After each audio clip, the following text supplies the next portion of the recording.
Seen a tech power player dig in its heels when it comes to the government and access to data. Microsoft, of course, filed a suit against the Justice Department in an attempt to block authorities from taking customers' data stored in the cloud. Joining us from Seattle, Hillery Nye, Chief Privacy Officer of Glympse and former outside counsel to Microsoft. So Hillery, Microsoft is saying, look, the government is asking us for more data, more customer emails, because everything is moving online. At the same time, they're also asking us not to tell our customers, to keep it a secret that the government is poking around. What's your take here? It's like the government gone wild. So I think that's the message that Microsoft's trying to make in its lawsuit, that there are limits to what the government can and should do. And relying on laws from the 1980s is not necessarily the best way to protect the interests of both the technology industry and the consumer.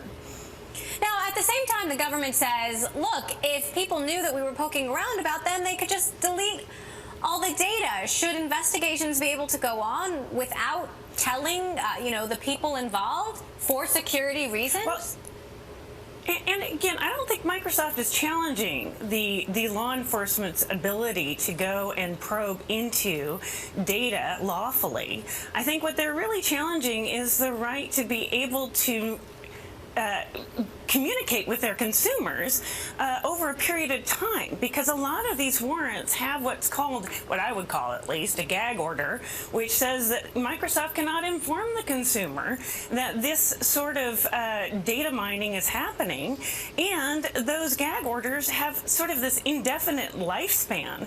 So as Microsoft, you've got, 2,000, 3,000 warrants that you're dealing with, and of those you've got at least half where you have an indefinite gag order, and that just creates so much tension in this ecosystem of trust that you're trying to create with the consumer as a company.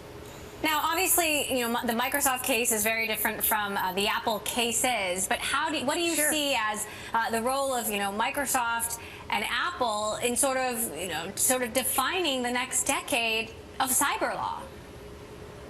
Well, that's a very good question, because I think in some ways they are pushing Congress to move forward, and that really is what needs to happen. Again, this law that Microsoft is challenging came out in 1986, and at least, well, this will disclose my age at least. I recall 1986 and getting, music CDs and disposable cameras, and that was the extent of technology at the time. So, again, whenever you've got outdated laws and emerging technologies, you're going to get some sort of result that is not what the original drafters of the legislation intended, and certainly not something that can be sustained if we're going to keep our rights under the Constitution, balance them with predictability in the technology space, and also have relationships with consumers that make sense.